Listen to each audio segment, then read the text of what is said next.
Hello everyone. तो कैसे हैं आप लोग? आशा करते हैं कि सभी लोग मस्त होंगे। तो दोस्तों, आज के इस लेक्चर में हम डिस्कस करने वाले हैं क्लास 11th का फिजिक्स, जिसका नाम है फ्लूइड मैकेनिक्स। ठीक है, इससे रिलेटेड हमने ऑलरेडी एक लेक्चर को अपलोड कर दिया, एक नहीं लगभग 2-3 लेक्चर्स को हमने अपलोड कर दिया है, जिनका लिंक हमारे डिस्क्रिप्शन बॉक्स में गिवन है। यदि आपने उन लेक्चर्स को नहीं देखा है तो एक बार जाएँ हमारे डिस्क्रिप्शन बॉक्स में और उन लेक्चर्स को पार्ट वाइज देखें। आपको आज का लेक्चर बड़ा ही क्लियरली समझ में आएगा। आज हम जो डिस्कस करने जा रहे हैं उस टॉपिक का नाम है आर्किमिडीज प्रिंसिपल। ठीक है ना? तो आज के इस लेक्चर में हम डिस्कस करेंगे आर्किमिडीज प्रिंसिपल के बारे में, साथ ही साथ प्रिंसिपल ऑफ फ्लोटेशन के बारे में हम डिस्कस करेंगे, और इसी क्रम में हम इससे रिलेटेड एप्लीकेशंस जितने भी हैं उन एप्लीकेशंस को भी डिस्कस करेंगे। ठीक है, तो ये देर न करते हुए स्टार्ट करते हैं आज के इस लेक्चर को। तो हमारा टॉपिक है आर्किमिडीज प्रिंसिपल। आर्किमिडीज प्रिंसिपल को समझाने से पहले मैं आपको कुछ कंक्लूजन्स बताना चाहता हूँ। आपने देखा होगा कि जब भी हम किसी ऑब्जेक्ट को यदि हम वाटर में इमर्स करते हैं, ठीक है, वाटर के बजाय मतलब कोई भी फ्लूइड हो सकता है। मैं यहाँ पर एक एग्जांपल के तौर पे वाटर ले रहा हूँ। ये ऑयल भी हो सकता है, केरोसिन भी हो सकता है, पेट्रोल भी हो सकता है। ठीक है ना? मतलब कोई भी एक लिक्विड या कह सकते हो फ्लूइड है। तो अगर किसी भी ऑब्जेक्ट को सपोज कर लो कि मैं वाटर में इमर्स करता हूँ, तो हमें पता है कि जो वाटर के मॉलिक्यूल होते हैं इस ऑब्जेक्ट पे ऊपर की तरफ ऐसे फोर्स लगाते हैं, क्योंकि आपने ऑलरेडी पढ़ रखा है इस चीज़ को, हमने प्रीवियस वीडियो में बता रखा है कि जितने ही फ्लूइड होते हैं, फ्लूइड के मॉलिक्यूल अपने कंटेनर पे in each and every direction perpendicular force लगाते हैं, जिन्हें हम बोलते हैं थ्रस्ट। ठीक है ना? तो वैसे ही कह सकते हो कि जो वाटर के मॉलिक्यूल होंगे वो अपवर्ड डायरेक्शन में भी एक फोर्स लगाएंगे, और यह भी थ्रस्ट का काम करता है। इस वजह से इस फोर्स को हम बोलते हैं अप थ्रस्ट। अप थ्रस्ट कहते हैं। ठीक है ना? यानी कि अपथ्रस्ट क्या हुआ, अगर किसी भी ऑब्जेक्ट को होली और पार्शियली हम वाटर में या किसी फ्लूइड में इमर्ज करेंगे तो उसके वेट में कुछ कमी आ जाती है, क्योंकि जो फ्लूइड के मॉलिक्यूल होंगे वो इस ऑब्जेक्ट पे अपवर्ड डायरेक्शन में फोर्स लगाते हैं। ठीक है, और उस फोर्स को हम बोलते हैं अपथ्रस्ट। एंड इस फोर्स के कारण इस बॉडी का जो वेट है उस वेट में कुछ कमी आ जाती है। ठीक है, तो आपने अपथ्रस्ट समझ लिया कि अपथ्रस्ट क्या होता है, या अपथ्रस्ट को ही हम लोग बोलते हैं बायोएंट फोर्स। ठीक है, और इस फेनोमेना को हम बोलते हैं बायोएंसी। ठीक है ना? तो आपने बायोएंसी, बायोएंट फोर्स और अपथ्रस्ट क्या होता है ये आपने समझ लिया कि किसी भी ऑब्जेक्ट को अगर हम किसी फ्लूइड में इमर्स करेंगे तो फ्लूइड के मॉलिक्यूल उस ऑब्जेक्ट पे ऊपर की तरफ एक फोर्स लगाते हैं, जिस फोर्स को हम बोलते हैं बायोएंट फोर्स, या फिर कह सकते हो अपथ्रस्ट फोर्स। ठीक है, अब देखना जी कि आर्किमिडीज ने अपने प्रिंसिपल में, अपने सिद्धांत में क्या बताया था, इसको समझते हैं। हमें इतना मालूम है कि जब हम इस ऑब्जेक्ट को इस लिक्विड में या कह सकते हो इस फ्लूइड में अगर हम इमर्स करेंगे तो कुछ लिक्विड के अमाउंट डिस्प्लेस होंगे। ठीक है ना? कुछ लिक्विड के अमाउंट क्या हो जाएंगे, डिस्प्लेस हो जाएंगे। अब जैसे सपोज कर लो कि ये हमारा भरा हुआ कंटेनर है, ये हमारा पानी से भरा हुआ कंटेनर है। सपोज करते हैं कैसे पानी से भरा हुआ कंटेनर है, और हमने क्या किया, इस कंटेनर में किसी ऑब्जेक्ट को इमर्ज किया। तो हम जानते हैं कि जैसे ही हम इस कंटेनर में इस ऑब्जेक्ट को इमर्ज करेंगे तो यहाँ से जो वाटर के मॉलिक्यूल हैं वो बाहर की तरफ निकलेंगे। ऐसे कैसे बाहर निकलेंगे, कुछ डिस्प्लेस होंगे। यहाँ का जो जितना इसका वॉल्यूम होगा उतना वॉल्यूम ऑफ वाटर इस कंटेनर से डिस्प्लेस हो जाएगा। ठीक है जी? तो कह सकते हो कि इस डिस्प्लेस्ड वाटर का कुछ वेट होगा। सपोज कर लो कि इस वाटर को अगर हमने कहीं पे कलेक्ट कर लिया है, किसी एक कंटेनर में हम कलेक्ट कर लेते हैं, तो हम कह सकते हैं क्या कि इस डिस्प्लेस्ड वाटर का कुछ वेट होगा, जो वाटर यहाँ से डिस्प्लेस्ड हो रहा है। ठीक है, तो आर्किमिडीज ने यही कहा था कि किसी भी ऑब्जेक्ट को जब जब हम होली या कह सकते हो पार्शियली इमर्ज करते हैं इन द लिक्विड या इन द फ्लूइड, तो फ्लूइड के मॉलिक्यूल उस ऑब्जेक्ट पे अपवर्ड फोर्स लगाते हैं, जिस फोर्स को बायोएंट फोर्स कहते हैं, और वह बायोएंट फोर्स डिस्प्लेस्ड वाटर के वेट के बराबर होता है। यानी कि ये जो वाटर डिस्प्लेस्ड हुआ, यहाँ से जो वाटर डिस्प्लेस्ड हुआ है, इस डिस्प्लेस्ड वाटर का भी कुछ ना कुछ वेट होगा। ये क्या है, डिस्प्लेस्ड, सॉरी लिखते हैं डिस्प्लेस्ड वाटर हो गया है। तो इस डिस्प्लेस्ड वाटर का जो वेट है, वेट ऑफ डिस्प्लेस्ड वाटर, इसके जस्ट बराबर इस बॉडी पर, यानी इस बॉडी पे कह सकते हो कि बायोवेंट फोर्स लगेगा, बायोवेंट या अपथ्रस्ट फोर्स लगेगा। ठीक है जी, यहाँ पर बायोवेंट फोर्स कह सकते हो या फिर इसको बोलते हैं अपथ्रस्ट बोलते हैं। तो आर्किमिडीज ने प्रिंसिपल में क्या बताया था कि किसी भी ऑब्जेक्ट को हम पार्शियली या फुल्ली इमर्स्ड करते हैं इन ए लिक्विड, तो लिक्विड के जो मॉलिक्यूल होंगे उस ऑब्जेक्ट पे अपवर्ड डायरेक्शन में फोर्स लगाते हैं और उस अपवर्ड फोर्स की वैल्यू इसके डिस्प्लेस्ड वाटर के वेट के बराबर होगा। ठीक है, ये चीज़ क्लियर हो गया आपको। इसके सिद्धांत पे कह सकते हो जो प्रिंसिपल ऑफ फ्लोटेशन है वो भी आर्किमिडीज ने ही दिया था और इसी प्रिंसिपल को फॉलो करते हुए उन्होंने दिया था प्रिंसिपल ऑफ फ्लोटेशन को। ठीक है, तो जैसे मैं बताता हूँ आपको कि प्रिंसिपल ऑफ फ्लोटेशन क्या कहता है, तो देखिएगा प्रिंसिपल ऑफ फ्लोटेशन क्या कहता है उसको समझाने से पहले मैं आपको इस फिगर के माध्यम से कुछ बताना चाहूँगा। सपोज कर लो कि यहाँ पर 3 कंटेनर्स ऐसे रखे हुए हैं, यहाँ पर हमने लिखा कुछ कंटेनर्स हैं, ठीक है, जिनका इमेज हमने यहाँ पे ड्रॉ कर दिया है और तीनों कंटेनर में हमने सेम फ्लूइड रखा हुआ है। ठीक है, तीनों कंटेनर में हमने सेम फ्लूइड रखा हुआ है, यानी कि अगर सपोज कर लो वाटर रखना है तो तीनों में हमने वाटर रख दिया, या ऑयल रखना है तो तीनों में हमने ऑयल रख दिया। ठीक है जी, तो ऐसे तीनों में हमने सेम फ्लूइड रख दिया है।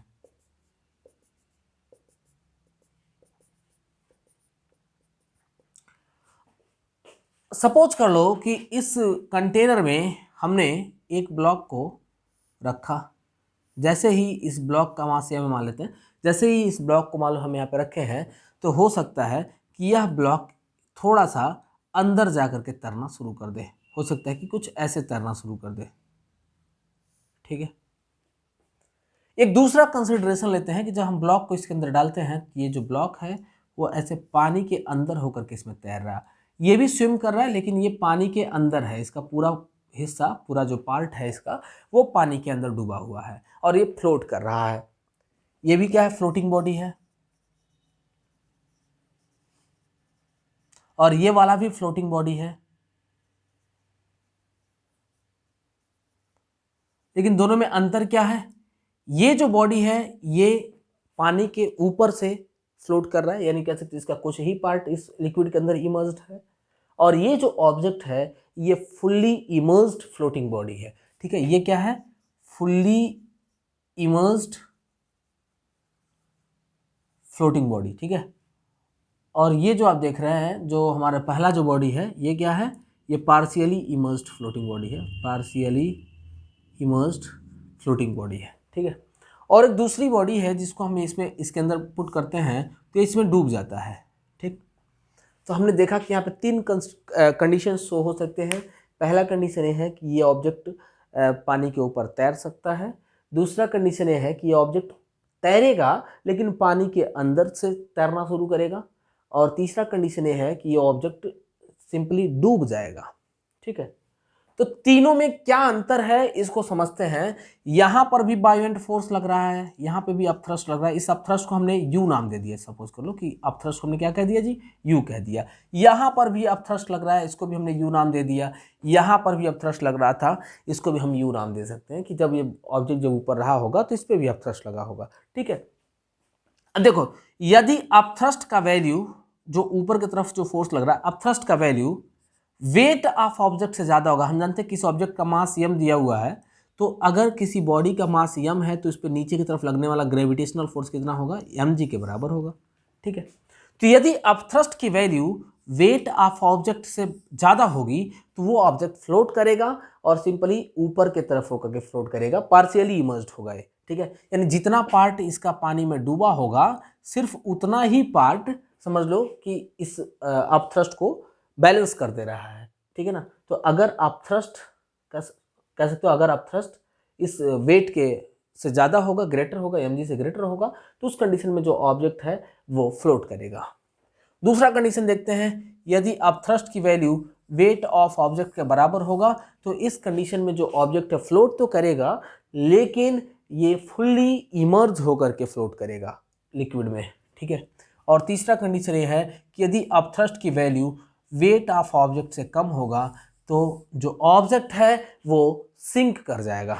ठीक है, तो आर्किमिडीज ने अपने प्रिंसिपल के अनुसार इस प्रिंसिपल ऑफ फ्लोटेशन को दिया था। उन्होंने बताया कि यदि हम किसी ऑब्जेक्ट को वाटर में या किसी फ्लूइड में यदि इमर्स्ड करते हैं तो उस पर बाइवेंट फोर्स लगेगा। यदि उस बाइवेंट फोर्स की वैल्यू इस ऑब्जेक्ट के वेट से ग्रेटर होगा तो वो ऑब्जेक्ट इसके ऊपर फ्लोट करेगा, लेकिन थोड़ा सा सिंक करके फ्लोट करेगा। हल्का सा देखो सिंक किया, पार्शियली सिंक किया है। दूसरा कंडीशन है यदि इस ऑब्जेक्ट का जो वेट है वो बाइवेंट फोर्स के बराबर होगा तो वो ऑब्जेक्ट ही फ्लोट करेगा, लेकिन वाटर में सिंक करके फ्लोट करेगा। और तीसरा कंडीशन है कि यदि अपथ्रस्ट फोर्स की वैल्यू वेट ऑफ ऑब्जेक्ट से कम होगी तो वो ऑब्जेक्ट डूब जाएगा। अब देखो इसका कहाँ कहाँ यूज होता है, इस प्रिंसिपल ऑफ फ्लोटेशन का समझाता हूं मैं आपको। देखो जी, मैं एक बात बता दूं कि किसी भी ऑब्जेक्ट के नेचर पर डिपेंड नहीं करता है कि वो बॉडी डूबेगी या फ्लोट करेगी। जैसे अगर मैं एक एग्जांपल के तौर पे बताऊं आपको, तो ऐसा नहीं है कि प्लास्टिक हमेशा तैरता ही रहेगा और लोहा हमेशा डूब जाएगा या स्टील हमेशा डूब जाएगा। क्योंकि आपको पता होना चाहिए कि जितनी भी बड़ी बड़ी शिप, स्टीमर या बोट वगैरह जो भी बनाए जाते हैं वो सारे स्टील के यूज से बनाए जाते हैं। तो यदि वो डूब जाता, यदि स्टील हमेशा डूबता ही, तो फिर शिप जो है वो फ्लोट नहीं कर सकता था समुद्र में। लेकिन हम जानते हैं जहाज़, तो पानी वाला जो जहाज़ है वो फ्लोट करता है। या फिर अगर हम बात करें नाव की, तो नाव जो है फ्लोट करता है, स्टीमर फ्लोट करता है। तो आखिर, और वही अगर मैं बात करूं एक स्टील वाली नेल ले लो, तो वो जो नेल होगा वो ईजिली डूब जाएगा। अगर आप पानी में इस नेल को अगर ऐसे डालते हो तो ये जो नेल होगा वो आसानी से डूब जाएगा ना। क्यों? क्योंकि इसकी डेंसिटी ज़्यादा बनाई गई है। अगर देखा जाए कंप्लीट डेंसिटी, होल डेंसिटी की बात की जाए तो इसकी डेंसिटी ज़्यादा है in comparison of water, density of water. ठीक है, इस वजह से ये क्या कर जाएगा, डूब जाएगा। कुछ हम ऐसा कर दें, इसका वॉल्यूम इंक्रीज कर देते हैं। ठीक है, अगर सपोज कर लो कि मैं इसे बोट के फॉर्म में कन्वर्ट करता हूं या फिर इसको मैं शिप के फॉर्म में कन्वर्ट करता हूं, तो जनरली होगा क्या कि इसका रिलेटिव वॉल्यूम, अगर सॉरी रिलेटिव डेंसिटी यदि देखोगे इन कंपैरिजन ऑफ वाटर, तो ये कम हो जाएगा। ठीक है जी, रिलेटिव डेंसिटी कैसे कम होगा? क्योंकि देखो जब हमने इसके वॉल्यूम को बढ़ाया तो यहाँ से डिस्प्लेस होने वाला वाटर भी ज़्यादा होगा, यानी ज़्यादा वाटर डिस्प्लेस होगा। और जब ज़्यादा वाटर डिस्प्लेस होगा तो कह सकते हो कि यहाँ पर इसके ऊपर लगने वाला जो बाइवेंट फोर्स होगा वो बाइवेंट फोर्स भी ज़्यादा लगेगा। ठीक है, और जब बाइवेंट फोर्स ज़्यादा लगेगा तो जो ऑब्जेक्ट है वो ऑब्जेक्ट यानी कि जो हमारी बोट है वो ईजिली फ्लोट करेगी। ठीक है, तो हम जान सकते हैं कि जो प्रिंसिपल ऑफ फ्लोटेशन है, प्रिंसिपल ऑफ फ्लोटेशन पे ही बेस्ड होता है हमारा शिप वगैरह हो गया या फिर जो भी बोट वगैरह जो फ्लोट करते हैं, ये सारे के सारे ये प्रिंसिपल ऑफ फ्लोटेशन पे ही वर्क करते हैं। एक और चीज़ बताता हूँ आपको, हम जानते हैं कि जो ह्यूमन बींग्स होते हैं इनके बॉडी की डेंसिटी वाटर की डेंसिटी से थोड़ी सी ज़्यादा होती है। तो हमें भी अगर मान लो तैरना हो, जैसे अगर हम ऐसे सिंपली अगर पानी में जाते हैं तो हम डूब जाते हैं। ठीक है, लेकिन अगर वही हम तैरते हैं, जब हम स्विम करना स्टार्ट करते हैं तो हम नहीं डूबते। क्यों नहीं डूबते? क्योंकि हम अपने हैंड के हेल्प से या अपने पैर के हेल्प से हम पानी को रिमूव करते हैं, और जब हमारे द्वारा डिस्प्लेस किया गया वाटर हमारे वेट से ज़्यादा हो जाता है, यानी कि उस डिस्प्लेस्ड वाटर का वेट हमारे वेट से ज़्यादा हो जाता है, तो हम इजीली फ्लोट करना शुरू कर देते हैं। लेकिन यदि डिस्प्लेस्ड वाटर का वेट हमारे वेट के कंपैरिजन में कम होगा तो हम डूब जाएंगे। ठीक है जी, ये क्लियर हो गया। एक चीज़ और आपने देखा होगा कि जो पर्सन है, आपने देखा होगा स्विमिंग पूल वगैरह में ट्यूब वगैरह का इस्तेमाल करते हैं। जो ट्यूब वगैरह होता है उसमें एयर फिल कर देते हैं, एयर फिल करके उसमें फ्लोट करते हैं। तो ऐसा क्या होता है उस एयर ट्यूब में, क्योंकि ट्यूब का वेट बड़ा कम होता है और उसका वॉल्यूम थोड़ा ज़्यादा होता है। ठीक है, तो उसका डेंसिटी और हमारा डेंसिटी, दोनों डेंसिटी को कंबाइन जब हम करते हैं तो जो रिलेटिव डेंसिटी होगा वो वाटर की डेंसिटी से कम हो जाएगा। इस वजह से हम फ्लोट करना शुरू कर देते हैं। ठीक है, इसीलिए जो सेफ्टी जैकेट वगैरह जो पहनाए जाते हैं, या कह सकते हो जो एयर वाले ट्यूब जो होते हैं, उसके हेल्प से हम आसानी से फ्लोट कर सकते हैं। ठीक है, ये भी चीज़ आपको क्लियर हो गया है कि कैसे हम वहाँ पे फ्लोट करते हैं। एक और चीज़ बताता हूँ कि चिड़िया आसमान में कैसे उड़ती है। जैसे अगर मैं बात करूं कि चिड़िया को यदि हम वैक्यूम में रख दें तो क्या चिड़िया उड़ पाएगी? वहाँ पे एयर ही ना हो तो क्या चिड़िया का उड़ना आसान होगा या डिफ़िकल्ट होगा? तो एक सिंपल सा जवाब होगा कि यदि वहाँ पर एयर मौजूद नहीं होगा तो कोई भी बर्ड फ्लाई नहीं कर सकती है। ठीक है। तो चिड़िया यदि उड़ती है तो उड़ने के पीछे कारण क्या है कि चिड़िया अपने पंखों के हेल्प से एयर को रिमूव करती है। और यदि डिस्प्लेस्ड एयर, देखो क्योंकि एयर भी क्या है, एक फ्लूइड है, आप सभी जानते हैं एयर भी एक फ्लूइड है।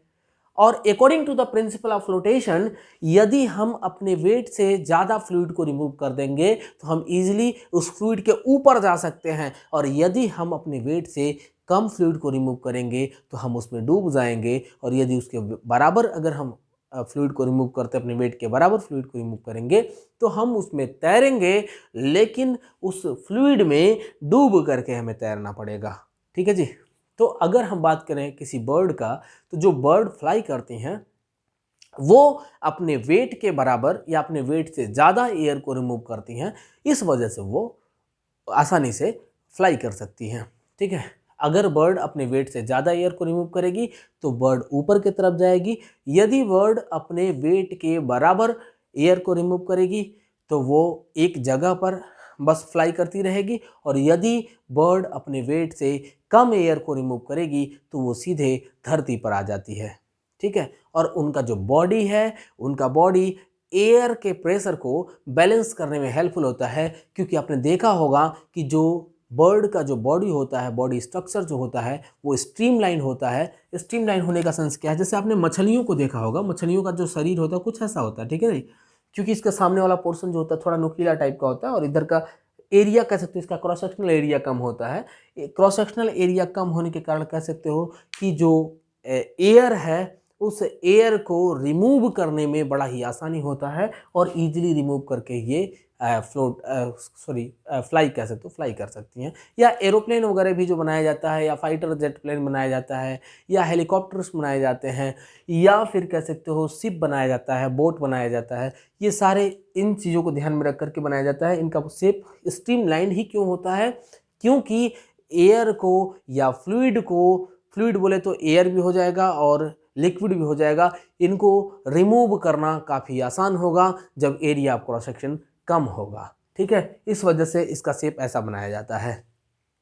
एक चीज़ और आपने सुना होगा कि हमें नदियों में तैरना हमारे लिए काफ़ी डिफ़िकल्ट होता है, लेकिन वही अगर समुद्र में तैरना हो तो समुद्र में तैरना काफ़ी आसान होता है इन कंपैरिजन ऑफ रिवर्स। ठीक है, तो समुद्र में तैरना काफ़ी आसान कैसे होता है, क्योंकि जो समुद्र का पानी होता है वो खारा होगा, यानी कि उस समुद्र के पानी में नमक मिला होता है, सॉल्ट मिला होता है। इस वजह से समुद्र के पानी की डेंसिटी नॉर्मल वाटर के कंपैरिजन में काफ़ी ज़्यादा होगा, और जब डेंसिटी ज़्यादा होगा फ्लूइड का तो कह सकते हो हम आसानी से उसमें फ्लोट कर सकते हैं, क्योंकि जो बाइवेंट फोर्स है ये बाइवेंट फोर्स डिपेंड करता है नेचर ऑफ फ्लूइड पे।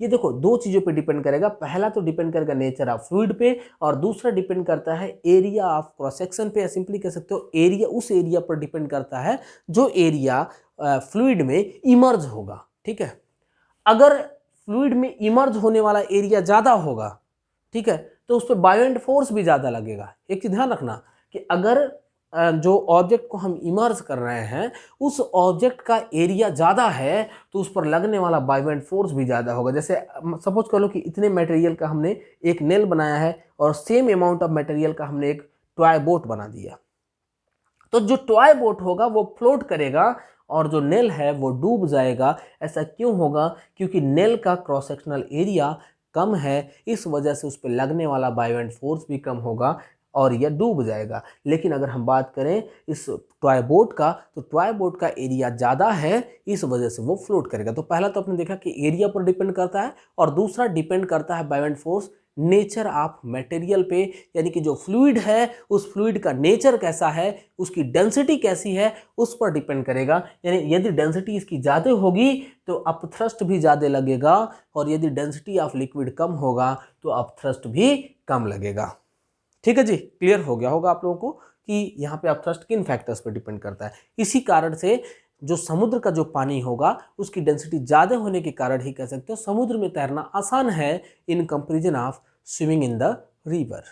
क्लियर हो गया होगा सभी को ये चीज़ यकीनन। ठीक है, तो आप अगर चाहें कुछ इसमें से नोट करना, वैसे तो नोट करने लायक तो कुछ है नहीं, मैंने फिगर ही बनाया, इसका स्क्रीनशॉट ले सकते हो। ठीक है, फिर मैं आगे बढ़ता हूँ, इस आर्किमिडीज प्रिंसिपल को मैं डिराइव कराऊंगा। ठीक है, कि कैसे डिस्प्लेस्ड वाटर के वेट के बराबर बायोइंट फोर्स लगेगा। अभी मैं समझाता हूँ आपको एक डेरिवेशन के माध्यम से, तब तक आप स्क्रीनशॉट ले लें और मैं भी इसे इरेज करता हूँ, फिर हम आगे बढ़ते हैं।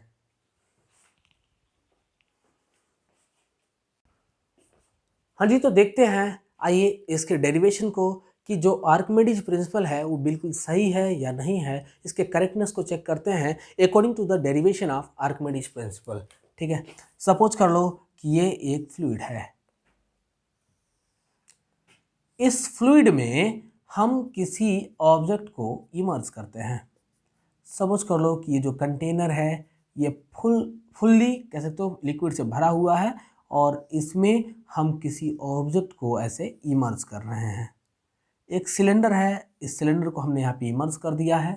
इस सिलेंडर का हाइट हम सपोज करते हैं कि एच है, तो इस एच हाइट के सिलेंडर को हमने इस फ्लूइड में इमर्ज कर दिया है और इसका एरिया ऑफ क्रॉस सेक्शन हमने ए मान लिया। दोनों तरफ का एरिया ऑफ क्रॉस सेक्शन हमने मान लिया कि ए है।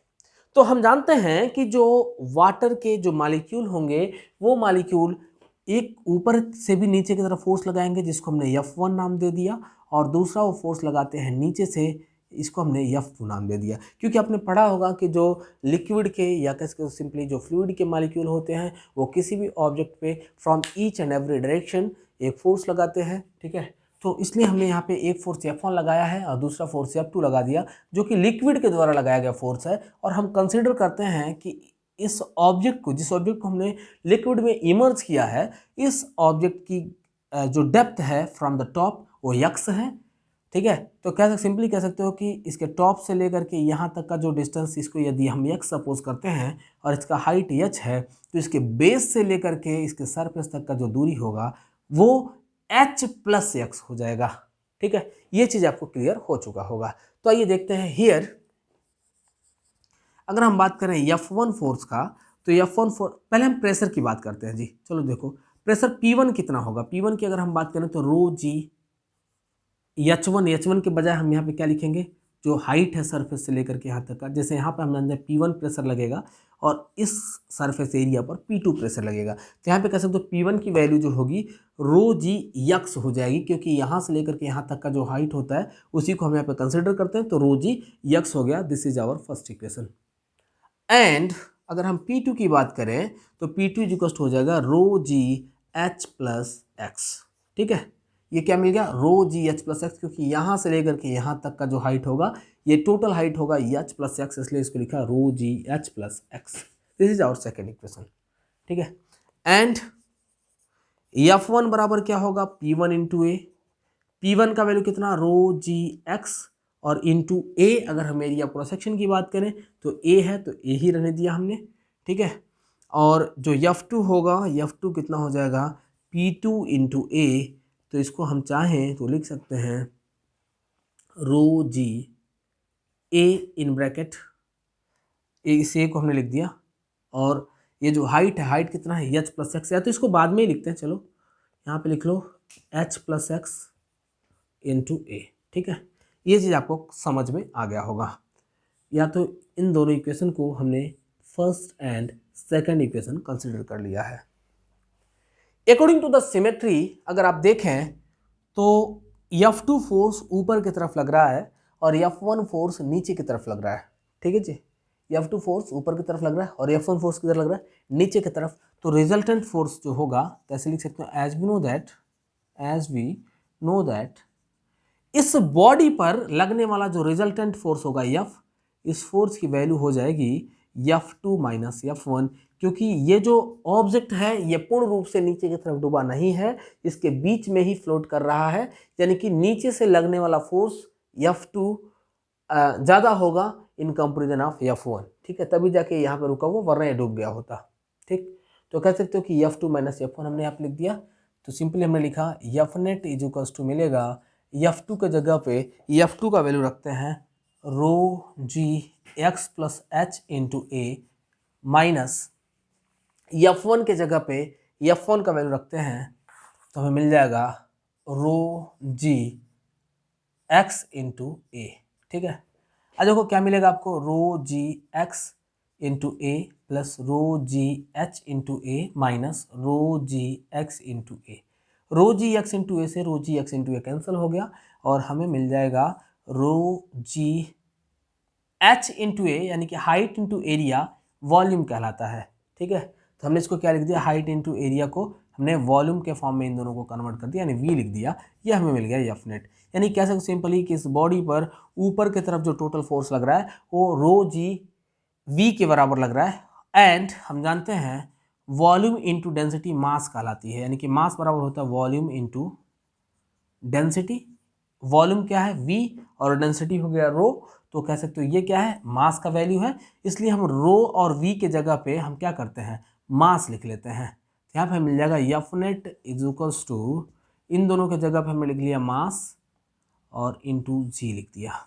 ठीक है, अब देखो ये मास किसका है, डिस्प्लेस्ड वाटर का मास है, क्योंकि रो डेंसिटी ऑफ लिक्विड था, इस लिक्विड की डेंसिटी थी रो।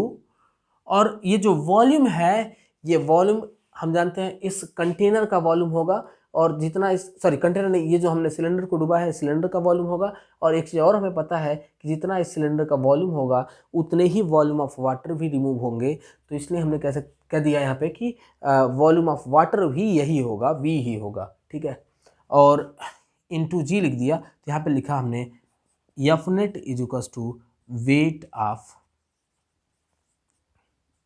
Displaced water, displaced water. So guys आप कह सकते हैं कि जो अप थ्रस्ट होगा, यानी ऊपर की तरफ लगने वाला जो बाइवेंट फोर्स होगा, उसकी value weight of displaced water के बराबर होगा। और आर्किमिडीज ने बिल्कुल करेक्ट बात कहा हुआ यहाँ पे, ठीक है, जो कि हम इस डेरिवेशन के माध्यम से समझ गए हैं। तो यकीनन आपको आज का लेक्चर हमारा पसंद आया होगा, मज़ा आया होगा पढ़ करके कि कैसे आर्किमिडीज प्रिंसिपल को हम डिराइव करते हैं। ये चीज़ आपने सीख लिया, आर्किमिडीज प्रिंसिपल क्या होता है, प्रिंसिपल ऑफ फ्लोटेशन क्या होता है, और इससे रिलेटेड कुछ एप्लीकेशंस को भी हमने यहाँ पर डिस्कस करा दिया है। सो गाइस मिलेंगे आपसे अगले वीडियो में एक नई एनर्जी के साथ। यदि आपको हमारा वीडियो पसंद आया तो इस वीडियो को लाइक करें, ज़्यादा से ज़्यादा अपने दोस्तों को शेयर करें, और हमारे चैनल पर यदि आप नए हैं तो इस चैनल को सब्सक्राइब करें और बेल आइकन दबाना तो बिल्कुल भी ना भूलना, क्योंकि आपके कैसे कुछ सपोर्ट से हमारा हौसला और भी बढ़ता है और हम आपके लिए न्यू न्यू कंटेंट लेकर के आते रहते हैं। तो मिलेंगे आपसे अगले वीडियो में, तब तक के लिए विदा लेते हैं। जय हिंद दोस्तों।